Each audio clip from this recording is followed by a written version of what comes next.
Brought to you by NBC bearing, भारताची पहिली bearing उत्पादक। संगमनेर शहरामध्ये आज महाविकास आघाडीच्या वतीने शांती मोर्चाचं आयोजन करण्यात आलेलं आहे।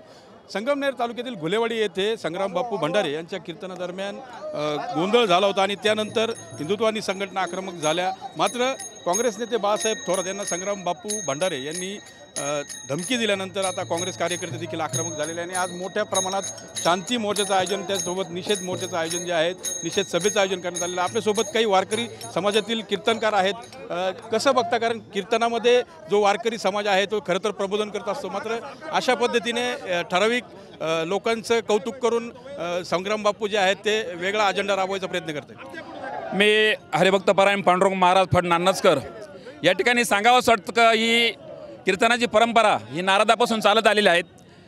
कीर्तन करताना ही नारदाच्या गादीवर आपण साधू संतांनी सर्वसाधारण जनतेला, वारकऱ्यांना जीवनात जीवन कसं जगावं, देवाची सेवा कशी करावी या गोष्टीची शिकवण देण्याकरता ते व्यासपीठ असतं। राजकारणाचं व्यासपीठ वेगळं असतं।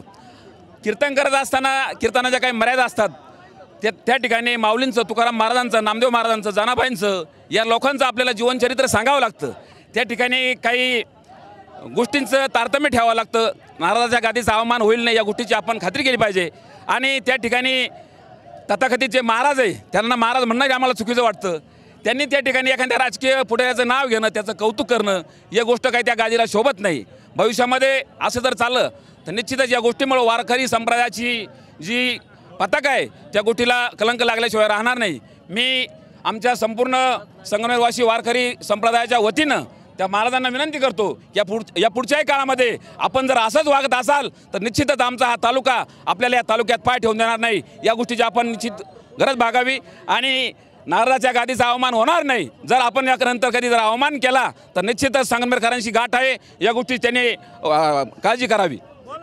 नारदाची ती गादी आहे त्यावरून वादविवाद होता कामा नये, विधानकर्त्यांना देखील जपून केलं पाहिजे। तुमचं काय म्हणणं आहे महाराज? मी शिवाजी पंढरीनाथ साकुरे आपल्याला या मोर्चाच्या यांना सांगू इच्छितो की हा जो समाज भरकटलेला आहे, साधू संतांनी हा जो परमार्थाचा पाय रचून दिला, कीर्तन, प्रवचन, भजन, यातून समाज प्रबोधन कसं करायचं, का जीवाचा उद्धार कसा होईल यावर महाराजांनी बोललं पाहिजे। अभंगावर महाराजांनी बोललं पाहिजे, कारण जनतेला ज्ञानाचा प्रबोधन केलं पाहिजे। ज्ञानेश्वरी काय सांगते, गीता काय सांगते, भागवत काय सांगतो, संतांचे विचार समाजापुढं मांडले पाहिजे। पण ते सोडून महाराजांनी राजकारण त्याच्यात घातल्यामुळं लोकांना जे विचारवंत होते, जे अभंगाचं विवेचन करणारे होते, ज्यांना ज्ञात आहे, परमार्थाचं ज्ञान आहे, ते म्हणले बाबा तुम्ही याच्यावरती बोला, अभंगावरती बोला। तर बाबांनी ते सोडून त्या माणसाला दोष दिला। अहो, एकनाथ महाराज 101 वेळा येऊन त्यांच्या एकंदरीत जर बघितलं तर वारकरी संप्रदाय देखील आक्रमक झाला आहे आणि आजच्या निषेध मोर्चामध्ये वारकरी देखील सामील झाले आहे। खरं तर बाळासाहेब थोरात यांच्या नेतृत्वात हे आंदोलन जे आहे ते होत आहे।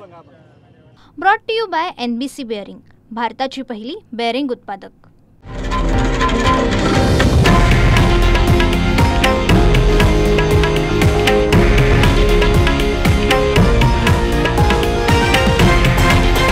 हे आहे देशातील नंबर 1 न्यूज नेटवर्क आणि आपण पाहत आहात TV9 मराठी, एकमेव।